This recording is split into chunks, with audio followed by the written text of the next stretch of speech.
हर सफ़र कुछ सिखा जाता है। कभी मुस्कान के पल देता है तो कभी डर के साए में हिम्मत दिखाने के मौके। मेचुका की वादियों से लेके नागालैंड के पहाड़ों तक बारिश, मिट्टी और अनजान रास्तों ने बस एक ही बात सिखाई। सफ़र हमेशा खूबसूरत नहीं होता, पर जो इसे पूरा करता है वो यादगार बन जाता है।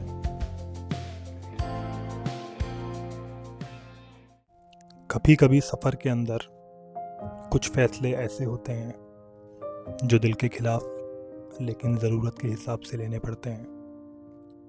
मेचुका को एक्सप्लोर करने के बाद अगले दिन हम सब रेडी थे for the next destination, Nagaland. वैसे तो दिल कह रहा था थोड़ा और रुक जाए, क्योंकि मेचुका का सुकून, वो वाइब बस छोड़ने का मन नहीं कर रहा था। लेकिन अब वेदर बदल चुका था। आने वाले 7-8 दिनों के लिए बारिश और बर्फ़ का अलर्ट था, और इतनी रिमोट जगह पे फंसना मतलब एक नई स्टोरी लिख देना, जिसमें थ्रिल तो होगा पर मुश्किलें भी। इसलिए सुबह सुबह चाय की चुस्कियों के साथ मेचुका को एक बार फिर देखा। अब बस कुछ ही पलों में हम वापस आ गए उस एडवेंचर भरे ऑफ रोड पैच पर।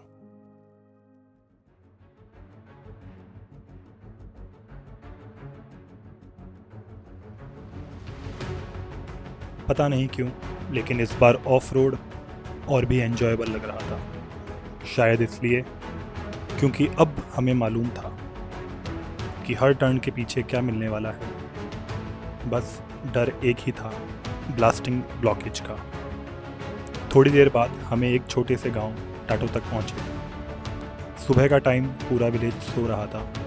सिर्फ एक छोटी सी शॉप खुली मिली। वहीं से कुछ बिस्किट्स, चिप्स लिए और निकल पड़े आगे। थोड़ा ही आगे गए थे कि ब्लास्टिंग वर्क स्टार्ट हो गया और रोड बंद। अभी this is the main point.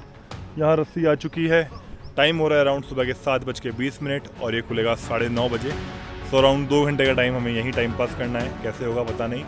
Time देखा, सिर्फ 7:30 बजे थे और बोला गया 9 बजे तक ब्लॉकेज रहेगा। दिल से एक ही बात निकली, काश सुबह थोड़ा और सो लिया होता। बहुत लंबा ब्रेक है, सब अपने अपने अलग तरीके से टाइम पास कर रहे हैं। भाई स्टोरी चेकआउट कर रहे हैं, ये नाखून काट के टाइम पास कर रहे हैं। ये भाई मूवी देख रहे हैं, इनका नेट चल रहे हैं। सब अपने अपने तरीके से टाइम पास कर रहे हैं। वक्त अपनी रफ्तार से बीत गया और जैसे ही परमिशन मिली हम सबसे पहले रेडी हो गए। इंजन गरम और दिल, जोश उससे भी ज़्यादा गरम। पूरे रास्ते में ब्लास्टिंग के पत्थर, क्रेन्स और धूल, एक सिनेमैटिक व्यू था।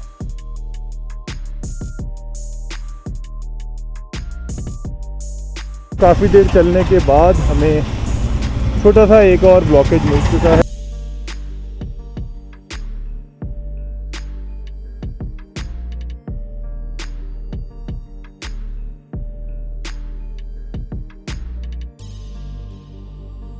जिसमें हम कहीं रुक रहे थे, कहीं रिकॉर्ड कर रहे थे और कहीं अपनी बाइक्स को हवा के झोंके से उड़ा रहे थे।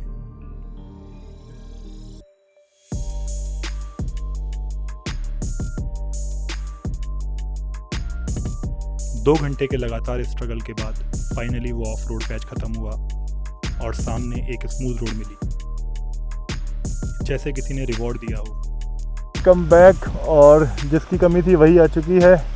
बारिश रानी आ चुकी है। सब लोग पहन रहे हैं रेन लाइनर, किसी ने पहना है नियॉन, किसी ने पहना है रेड। मैं हूँ ऑल ब्लैक, क्योंकि मैं देख रहा हूँ कि जैकेट मेरी साफ़ हो जाए, बड़ी धूल मिट्टी हो रखी है। ये हम उस स्पॉट पे आ चुके हैं जहाँ पे हमने सारा सामान ड्रॉप किया था।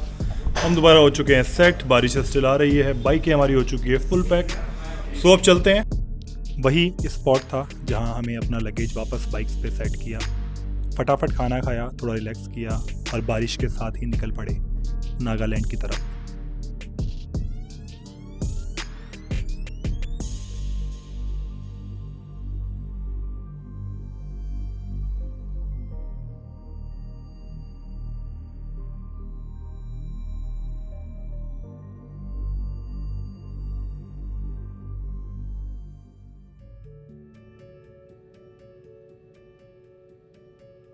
बारिश कभी तेज कभी धीरे, पर हम रुकते नहीं। भीगते सूखते हवा के साथ उड़ते हुए हम चलते रहे। और सच कहूँ तो बारिश ने अरुणाचल को और भी मैजिकल बना दिया था। हर टर्न, हर वैली क्लाउड्स के पर्दे में लिपटा हुआ एक पेंटिंग सा लग रहा था। और फिर एक मोड़ पे लिखा था 250 किलोमीटर। और वहीं से हमने वो रास्ता चुना जो हमें अरुणाचल से बाहर और नागालैंड के अंदर ले जाने वाला था। अब जो रास्ते थे वो बिल्कुल अनजान थे, लेकिन बेहद खूबसूरत भी। बारिश को भी शायद हमारा साथ पसंद आ गया था, क्योंकि ना उसने हमारा साथ छोड़ा ना हमने उसका। हम 4 बाइकर्स और 5वीं बारिश, सब एक टीम बन गए थे। क्लाउड्स नीचे आ रहे थे, वैलीज उन्हें गले लगा रही थी, और कहीं कहीं फ्रेश लैंडस्लाइड्स भी दिख रहे थे। सामने से पूरा स्लाइड है, रोड पूरा नीचे आया हुआ है, तो हमने एक अल्टरनेट रोड ले रखा है। हमें अपने रूट चेंज करने पड़े और कुछ अननोन विलेजेस से गुजरना पड़ा। वो विलेजेस, उनके आसपास के खेत, उन पे लटके क्लाउड्स, बस एक ड्रीम सीन जैसा लग रहा था। काश कैमरे से ज़्यादा आंखें रिकॉर्ड कर पाती।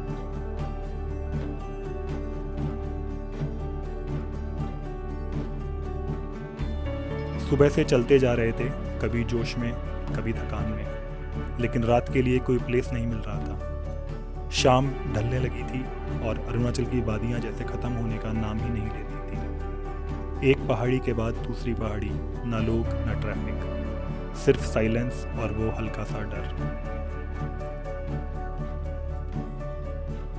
फाइनली सब पहाड़ों के बाद एक प्लेन रोड आया। उम्मीद जागी कि शायद अब कुछ मिल जाए। शाम के 6:30 बजे थे, लेकिन अंधेरा मानो रात के 11 बजे जैसा। और तब एक ऑन द वे रिसोर्ट मिल गया, रूम मिला, खाना मिला, और सबके चेहरे पर सुकून का एक ही इमोशन था, फाइनली अंत भला तो सब भला। कभी कभी सफ़र का हर दिन एक नई कहानी लिखता है, और हर बारिश एक नया इमोशन। अगली सुबह भी कुछ अलग नहीं थी। बारिश ने फिर हमारा साथ नहीं छोड़ा, और हम सब ने अपने रेन लाइनर्स पहने और तैयार हो गए रिमेनिंग 200 किलोमीटर का सफ़र पूरा करने के लिए। रिसोर्ट से निकले ही थे कि 2 किलोमीटर आगे एक चेक पोस्ट मिला। ILP पासेस चेक हुए। हम यहाँ से एंटर हो चुके हैं आसाम के अंदर, तो वेलकम टू आसाम सभी को। और फिर हम वापस अरुणाचल से आसाम बॉर्डर में एंटर हो गए। अब बस एक ही स्टेज बची थी, आसाम से नागालैंड की एंट्री। कुछ किलोमीटर तक बॉर्डर एरिया क्रॉस किया। बारिश अब भी चल रही थी। हमने रोड साइड बाइक रोकी, मैप चेक किया और करेक्ट रूट कंफर्म करके आगे निकल पड़े। हाईवे छोटा था लेकिन दिल जीतने वाला। रोड के दोनों तरफ हरियाली और बीच में बारिश की हल्की सी चादर। कुछ ही देर में हम एक ऐसे स्पॉट पर पहुंचे जहां लिखा था Bhupen Hazarika Setu, longest bridge of Assam. Lohit river के ऊपर बना वो 9 किलोमीटर लंबा ब्रिज, जैसे आसमान और ज़मीन को जोड़ने वाला एक रिश्ता हो। हमने वहाँ कुछ पल के लिए रुककर उस नज़ारे को अपनी यादों में बसा लिया और फिर रवाना हो गए। अरुणाचल के पहाड़ अपनी जगह खूबसूरत थे, लेकिन सच कहूँ आसाम के खेत भी कुछ कम नहीं। उनमें एक अलग सी मिट्टी की खुशबू थी जो सिर्फ यहाँ मिलती है। तो गाइस ऑन द वे रुके थे हम गाड़ियों में हवा चेक कराने के लिए, तो सबने चेक करा ली हवा। मैं अपने सेटअप पे आ चुका हूँ। हिमांशु भाई की बाइक में हवा चेक हो रही है, डेविड भाई की बाइक खड़ी है आगे। मौसम चेक कर लो यार, बहुत प्यारा हो रखा है, बहुत ही खुले खुले खेत हैं और आगे ब्लैकिश दिख रहा है।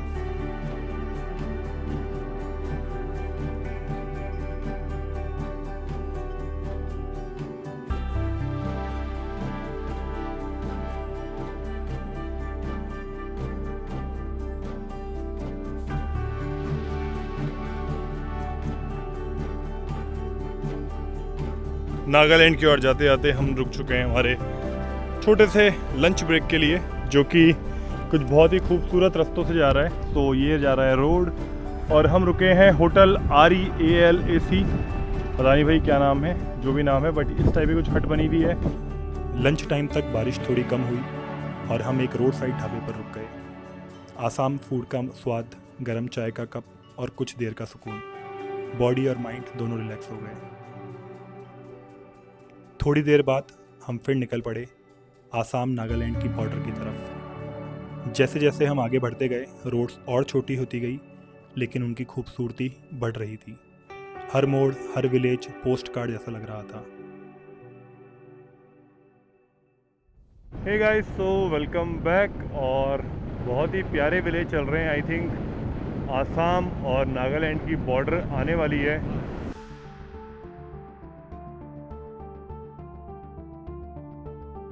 कुछ देर बाद टी गार्डन शुरू हो गए, वो फैमिलियर आसाम का लैंडस्केप।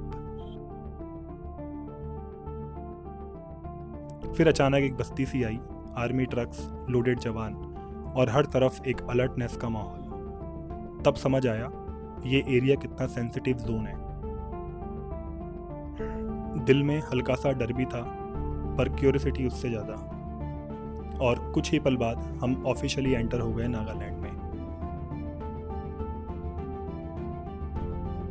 इस टाइम हमें नागालैंड के अंदर पहाड़ों की चोटियाँ दिखना स्टार्ट हो गई है। मेरे पास में ही पहाड़ है। हम जा रहे हैं टुवर्ड्स दी मून विलेज, जो कि है यहाँ से अराउंड 40 किलोमीटर दूर। नागालैंड में कदम रखते ही दूर पहाड़ दिखने लगे। हवा थोड़ी और ठंडी हो गई और बारिश अब भी साथ थी। बॉर्डर पे लिखा था मोन टाउन, 40 किलोमीटर दूर। और वहीं हमारे आज का स्टे पॉइंट होने वाला था। थोड़ी देर में पहाड़ चढ़ना शुरू हुआ और नागालैंड अपना असली रूप दिखाने लगा। हर मोड़ पर एक नया फ्रेम, कभी तेज बारिश, कभी डेंस फॉग और बीच में एंडलेस ग्रीनरी। हर मूवमेंट सिनेमैटिक लग रहा था।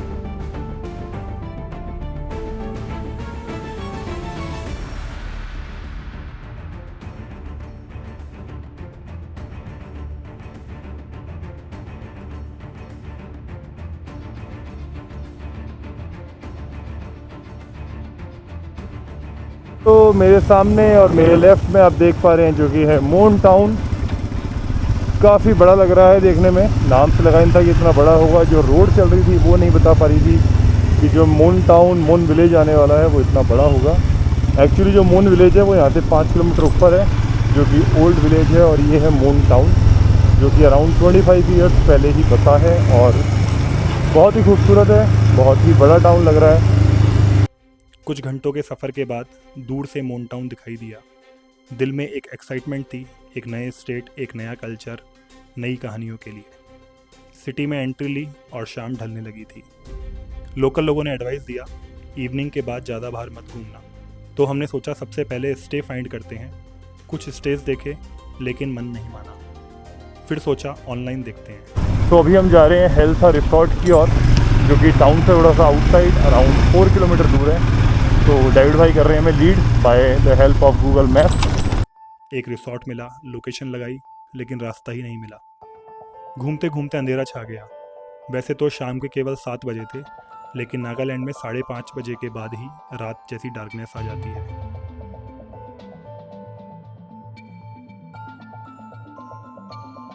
फाइनली रिसॉर्ट का गेट तक पहुंचे, लेकिन वहाँ सब बंद था। बहुत आवाज़ लगाई, कॉल्स किए, तब जाके केयर टेकर आया और बोला रिसॉर्ट क्लोज्ड है, ऑफ सीज़न चल रहा है। वो सुनते ही दिल लिटरली बैठ गया। चारों तरफ एक अजीब सी खामोशी, जिसमें एडवेंचर से ज़्यादा डर महसूस हो रहा था।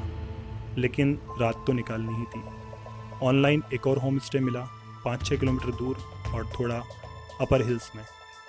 ऑनर से बात हुई और हम चल पड़े, सिर्फ एक उम्मीद के साथ, बस आज की रात कट जाए। मडी रोड्स, फॉगी एटमॉस्फेयर और वो पिन ड्रॉप साइलेंस, जैसे किसी हॉरर मूवी का सीन हो। बाइक की हेडलाइट में दिखते पानी के ड्रॉप्स और फॉग के बीच से निकलता रास्ता, एक सिनेमैटिक थ्रिल था। और तब एक लाइट चमकी और सामने लिखा था welcome to home stay. Finally पहुंच गए। ऑनर ने वार्म स्माइल के साथ गेट खोला और जैसे ही अंदर गए एक सुकून सा फील हुआ। वो होम स्टे भी किसी रिसोर्ट से कम नहीं था। रात ख़त्म हुई लेकिन यादें शुरू हो गई, डर के साथ और ग्रेटिट्यूड के साथ। तो दोस्तों ये है हमारा कॉटेज। सारा सामान ला के हम यहाँ रख रहे हैं। थोड़ा मैसी होगा, सामान हमने बाहर काफ़ी रखा हुआ है, बट जो रूम है वो काफ़ी बड़ा और काफ़ी अच्छा है। दिखाता हूँ मैं आपको कि रूम कुछ किस तरह का है। So this is the halt for the day. So आज का प्यारा सा ब्लॉग करते हैं यहीं पे एंड, और कल मिलते हैं नागालैंड के कुछ और कलर के साथ।